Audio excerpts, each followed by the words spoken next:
Fans Malaysia menolak. Penunjukan Tan Cheng Hu sebagai pelatih baru timnas malah ditolak mentah-mentah oleh supporter sendiri. Dan reaksi fans bukan main. Bukan sekedar kritik biasa, tapi ejekan dan kekecewaan membanjiri medsos. Fans bilang, ini langkah mundur dan pilihan aneh. Fans Malaysia khawatir performa timnas akan stagnan.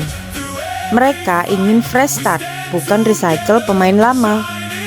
Apalagi dengan Piala AFF dan FIFA Asian Cup di depan mata. Menurut kalian, Tan Cheng Hu layak kembali atau tidak? Komen di bawah. Jangan lupa like dan subscribe. Saya sudah tidak tertarik lagi menonton timnas Malaysia. Mereka sudah kembali memakai taktik bola-bola panjang atau long ball. Kita memang layak kalah dari negara-negara Asia. Thailand, Singapura, dan Indonesia sudah jauh lebih pantas dan lebih dekat untuk lolos ke Piala Dunia dibandingkan kita. Malaysia bakal dipermalukan lagi. Melawan Laos saja hanya mampu bermain imbang. Jadi jangan lagi coba-coba melakukan eksperimen. Kembali menggunakan cara lama tidak akan membuat sepak bola Malaysia berkembang. FAM seharusnya belajar dari kesalahan masa lalu. Kenapa malah menunjuk kembali pelatih lama? Pelatih yang dulu sudah dianggap gagal dan disingkirkan. Sekarang justru ingin dibawa kembali. FAM mengambil langkah drastis untuk menutupi kelemahannya sendiri dengan kembali menunjuk mantan pelatih sebagai kambing hitam. Sebelum resmi dipermanenkan, dia memakai formula Prancis. Setelah resmi dipermanenkan, terpaksa mengikuti arahan tangan-tangan gaib dengan memakai formula Papua Nugini. Kalau tim Malaysia ditangani pelatih lokal, para pemain cenderung bermain tanpa semangat dan kurang serius. Bukankah sudah terlihat perbedaannya dibanding ketika Kim Panggon masih menjadi pelatih? Sudah 100 tahun sepak bola Malaysia seperti ini, masih saja ingin mengutamakan pemain asli.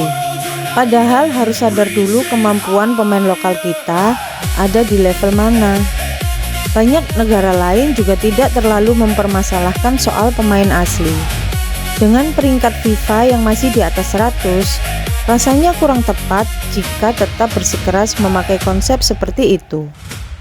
Semoga Piala Asia nanti menjadi milik Harimau Malaya. Dan dengan pelatih ini, Harimau Malaya akan tampil di Piala Dunia 2036. Sepak bola Malaysia sudah mati sejak munculnya kasus pemain warisan atau naturalisasi keturunan. Ditambah lagi, ada orang yang mengaku-ngaku paling pintar soal sepak bola, sekaligus soal politik juga. Pokoknya, menurut dia, semua hal dia yang paling tahu. Sepak bola Harimau Malaya tidak akan berkembang jika terus seperti ini. Banyak negara menggunakan pelatih asing untuk meningkatkan kualitas tim. Bahkan Brasil pun pernah melakukannya. Menurut saya, ini menunjukkan FAM kurang serius dalam membawa Harimau Malaya ke level tertinggi. Atau mungkin terkendala anggaran untuk membayar pelatih berkualitas.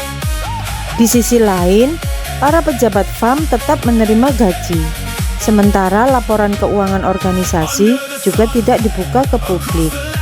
Saya rasa tidak adil jika semua kesalahan dibebankan kepada pelatih. Siapapun yang melatih Harimau Malaya, hasilnya belum tentu berbeda. FAM seharusnya menerima kenyataan bahwa masalahnya bukan hanya pada pelatih atau pemain. Jepang bisa dijadikan contoh karena mereka membangun sepak bola dengan sikap positif dan tidak terjebak dalam konflik internal. Perdebatan soal pemain lokal atau pemain keturunan bukanlah persoalan utama. Yang lebih penting adalah persatuan dan visi bersama.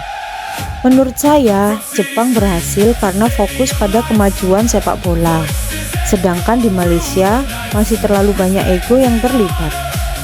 Dengan pelatih ini, saya belum bisa bilang Harimau Malaya kuat atau tidak.